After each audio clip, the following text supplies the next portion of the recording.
All right, let's dive into Bhagyanagar India Limited, or BIL. In this explainer, we're breaking down a pretty significant story, the company's strategic pivot. We're going to look at how it's transforming from a traditional commodity business into a high-precision manufacturer, all based on a recent equity research report. So here's how we're going to tackle this. We'll start with the strategic pivot itself, then look at the huge macro tailwinds in India that are helping to drive this change.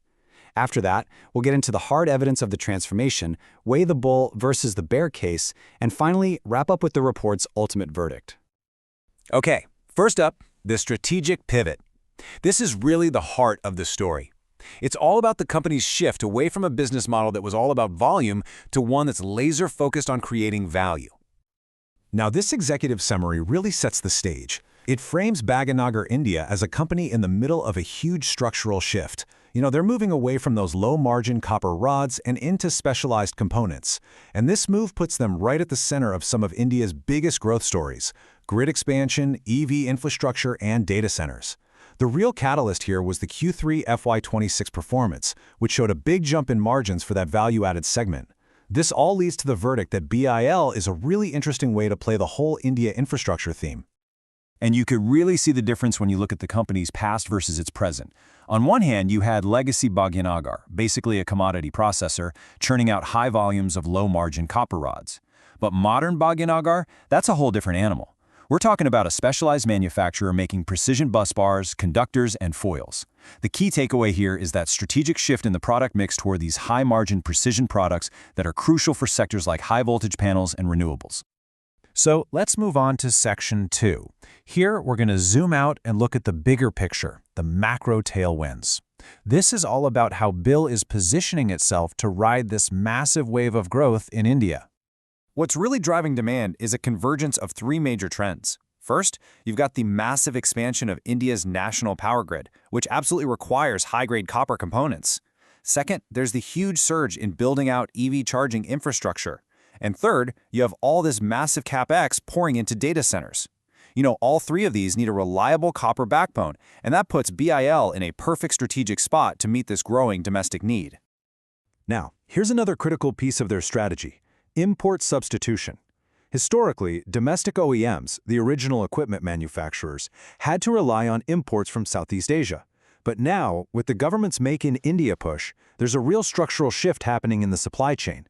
And BIL is stepping right into that gap, positioning itself as a top domestic alternative that can offer faster delivery and local support. So how does a company defend a new position like this? It's all about redefining its competitive moat. You see, the old advantage was just based on logistics and relationships. The new moat, it's built on two really strong pillars. First is technical certification from OEMs, which creates incredibly high barriers for anyone else trying to get in. And second is the precision engineering required for these complex parts that simple commodity traders just can't make. On top of all that, they've got mature hedging practices to protect against volatility in raw material prices. Okay, so we've talked a lot about strategy, but is it actually working? In this third section, we're moving from theory to evidence. Let's dig into the financial and operational numbers that show this pivot is delivering real, tangible results. And the Q3 FY26 review gives us some really compelling proof. Demand for their value-added products shot up by 25%. That in turn drove double-digit margin expansion in their specialty copper segment. As a result, management is now guiding for 15 to 20% sustained growth in this industrial segment for FY27. You can see the market's positive reaction, which suggests that investor confidence in this turnaround is definitely growing. And it's not just about operations. Financial prudence has been a huge part of this story. Over the last 3 years, the company has done a great job of deleveraging its balance sheet.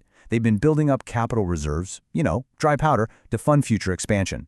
The goal they've stated is to grow from a micro-cap into a mid-cap contender, and they're backing that up with a move towards more transparent governance.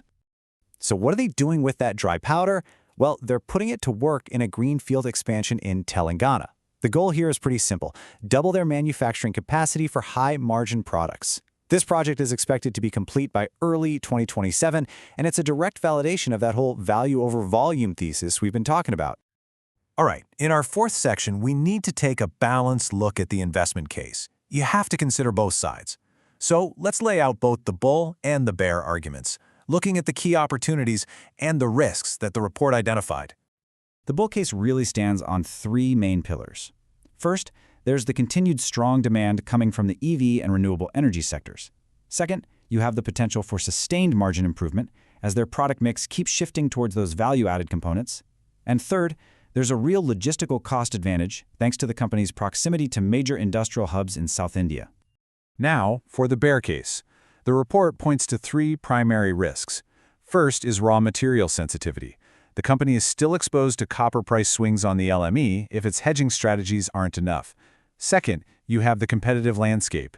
Let's not forget about bigger, established players like Hindalco and Vedante. And finally, there are sector-specific risks. A slowdown in real estate or HVAC could hit demand for their pipes and tubes. And that brings us to our final section, the verdict. Let's pull all this analysis together and look at the report's conclusion and the strategic outlook for BIL. The report's strategic verdict is actually quite nuanced. It classifies BIL as a cyclical play, but, and this is the key part, with an emerging value kicker. The thinking here is that while the company will benefit from the broad industrial cycle, its specialized products give it superior margin potential. So the stock is presented as an attractive option for long-term investors who are tracking the CapEx cycle. The report concludes that management's focus on these specialized products really positions BIL to outperform as India's infrastructure continues to modernize. This timeline does a fantastic job of summing up the company's 5-year journey. You can see the whole progression from navigating supply chain chaos back in FY21 to shifting to in-house manufacturing in FY23 and then consolidating and deleveraging in FY25. And it all leads to that validation point in January 2026, strong Q3 results and expanding margins. It really captures that entire journey from commodity trader to precision manufacturer. I think the key question now is, what does the next chapter of this transformation hold?